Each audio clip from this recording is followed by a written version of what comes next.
many of us at home will have lots of photographs and letters that we would like to preserve for the future.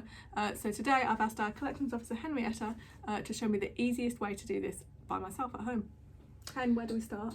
Right, well, maybe I could start by asking you what you think the threats might be to objects that we have at home. What do you think we need to preserve them from? So I guess the most obvious one would be dust. And maybe oils from your fingertips or that sort of thing. Insects perhaps as well. Insects, yeah, good one. Yep, they're certainly all things that I would think of.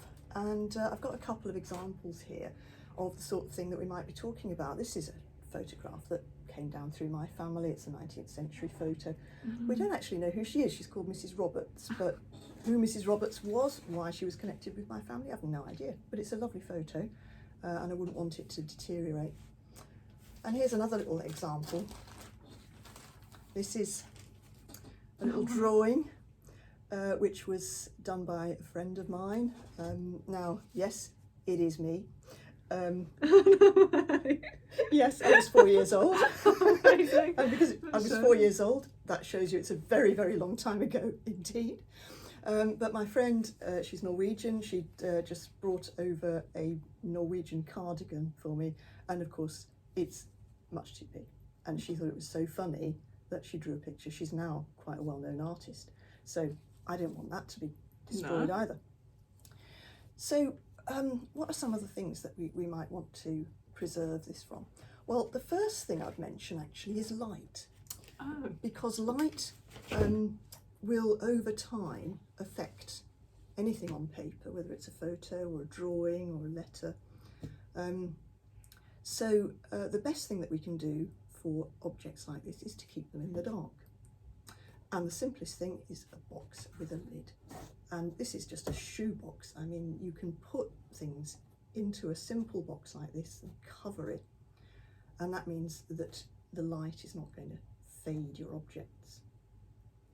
But you also mentioned insects. And that's a very good point, because there are insects that float around in our homes that can take a liking to paper.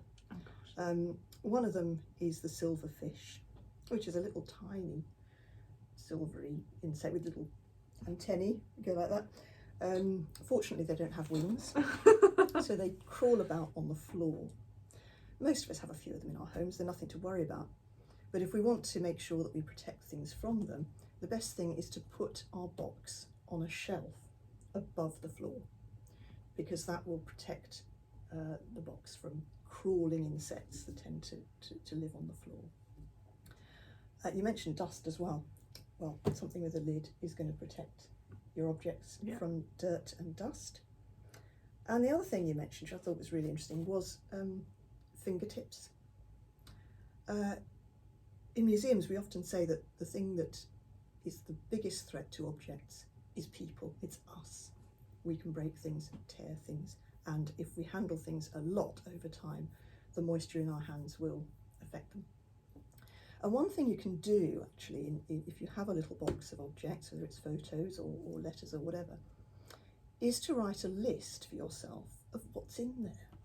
Because if you've got things in there and you want to get something out and show someone, or somebody says, if you've got a photo of Uncle Wayne, and well, I don't know, but I'm sure I had one in here, and you start rummaging.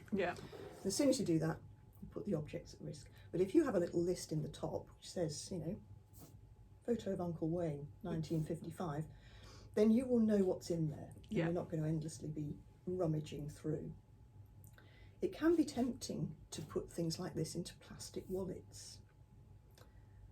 Not a bad idea, but over time, the acid content in plastic wallets can also leach out and affect objects. So in the short term, it's not a bad idea, but in the long term, possibly to be avoided. What you can do, of course, is bundle things together, and you can use a simple thing like this. This is acid-free tape, easily available online. And if you've got letters that you want to bundle together and you want to keep them safe, you can just tie them together with something like that. The other thing that's very tempting to do is to paper clip things together. Yeah. But paper clips, obviously they can damage paper because they make creases in it. But if there's any hint of moisture around, they can rust. Yeah. And then as soon as they rust, they stick to the object, and then you've got a nightmare trying to get rid of them. So take your paper clips off. The one thing we haven't mentioned, of course, is that very thing, moisture. Mm-hmm. And if you've got things in your box, you've got it off the floor, make sure you don't put it anywhere where there's likely to be any moisture. I learned this the hard way a few years ago.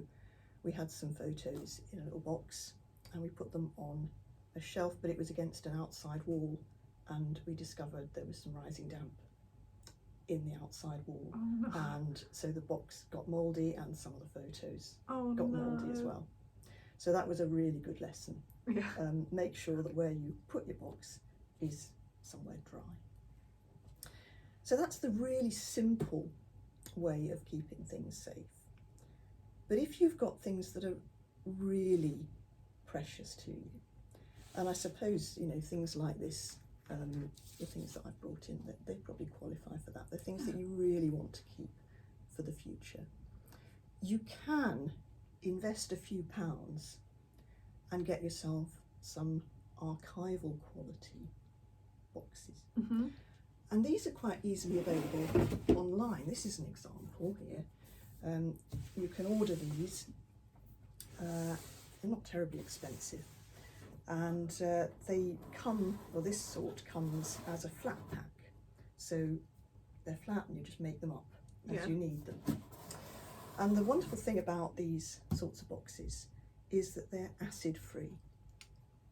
Any box like the shoe box, normal cardboard, will have some level of acid content in it, which means that over time there's a possibility that it could leach out and it could cause discoloration in your objects.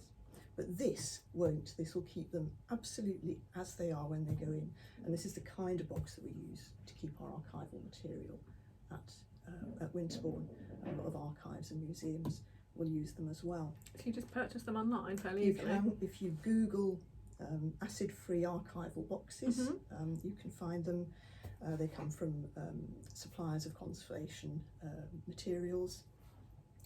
But before you order, just make sure that the information about the product says acid-free, because that's the crucial thing. Okay. Nice thing about these as well is that they've got quite a nice seal to them, so they're really good at preventing insects from getting in. And then another thing you can get online really easily is something like this. These are acid-free pockets, poly pockets. And these are used all the time in museums and archives, and they function a bit like a plastic wallet in that they're transparent and you can see what's in them, but crucially, again, they're free from acid content. So if you pop one of your precious photos in there, that will be preserved exactly as it is. It's not going to deteriorate. And the other great thing about that is that you can handle it without touching the original object. You can still see it. So you can get it out at dinner parties, get it out, show everyone. Yeah, exactly, and you're not going to damage it. You can get these in lots of different sizes. You can get little tiny ones for photos, you can get big ones for documents. The boxes you can get in different sizes as well. So